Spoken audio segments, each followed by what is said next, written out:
Gelombang kedua COVID-19 lebih berbahaya.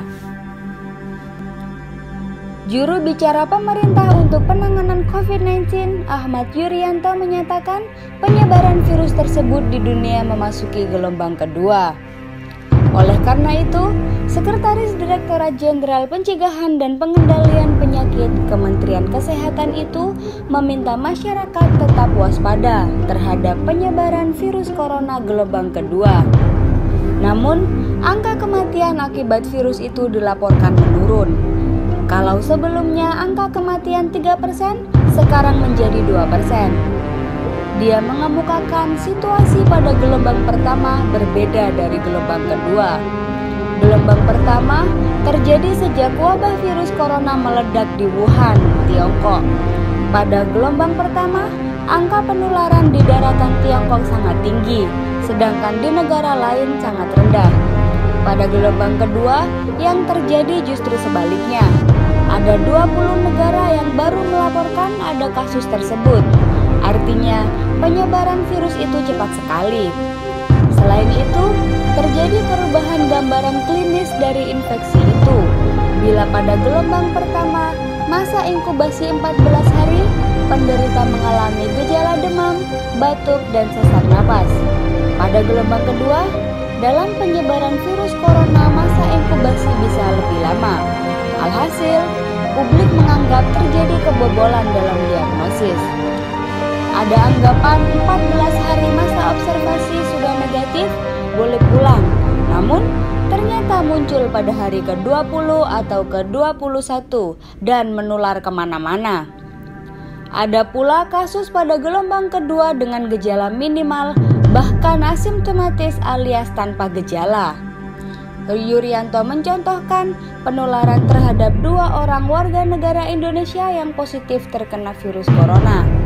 Itu bisa dipakai untuk menjelaskan kenapa sumber kontak di klaster atau klub dansa Amigos tidak terdeteksi di bandara karena warga negara asing asal Jepang tanpa keluhan. Meski begitu, dia meminta publik tidak khawatir. Dia mengimbau masyarakat tetap menjalankan pola hidup sehat agar daya tahan tubuh terjaga sehingga tidak tertular virus corona alias COVID-19. Dalam soal penanganan COVID-19, Ahmad Yuryanto menyatakan stok alat pelindung diri untuk para tenaga medis yang menangani pasien terduga terinfeksi virus corona masih cukup untuk keadaan normal seperti sekarang. Yang jadi masalah adalah jika tiba-tiba terjadi lonjakan kasus terinfeksi virus corona. Sebab, Yuri menyatakan Indonesia masih mengimpor bahan baku pembuatan alat pelindung diri dari Tiongkok. Pemerintah mengimpor bahan baku dari Tiongkok, padahal negara itu kini sedang di lockdown. Yuri juga mengatakan pemerintah telah mencari tambahan stok alat pelindung diri itu dari negara selain Tiongkok. Ada kabar baik, yakni Belanda siap membantu Indonesia menyediakan alat pelindung diri bagi tenaga medis. Beberapa waktu lalu, dia mendapat isyarat dari Den Haag hendak membantu.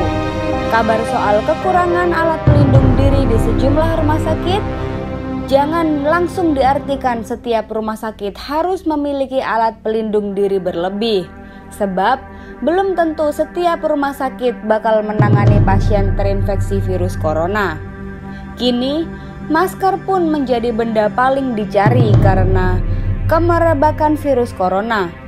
Di beberapa daerah, masker mendadak jadi barang mahal, apalagi seusai pengumuman Presiden Joko Widodo mengenai kabar warga negara Indonesia terkena corona. Kamis, 19 Maret 2020, Berita Debat.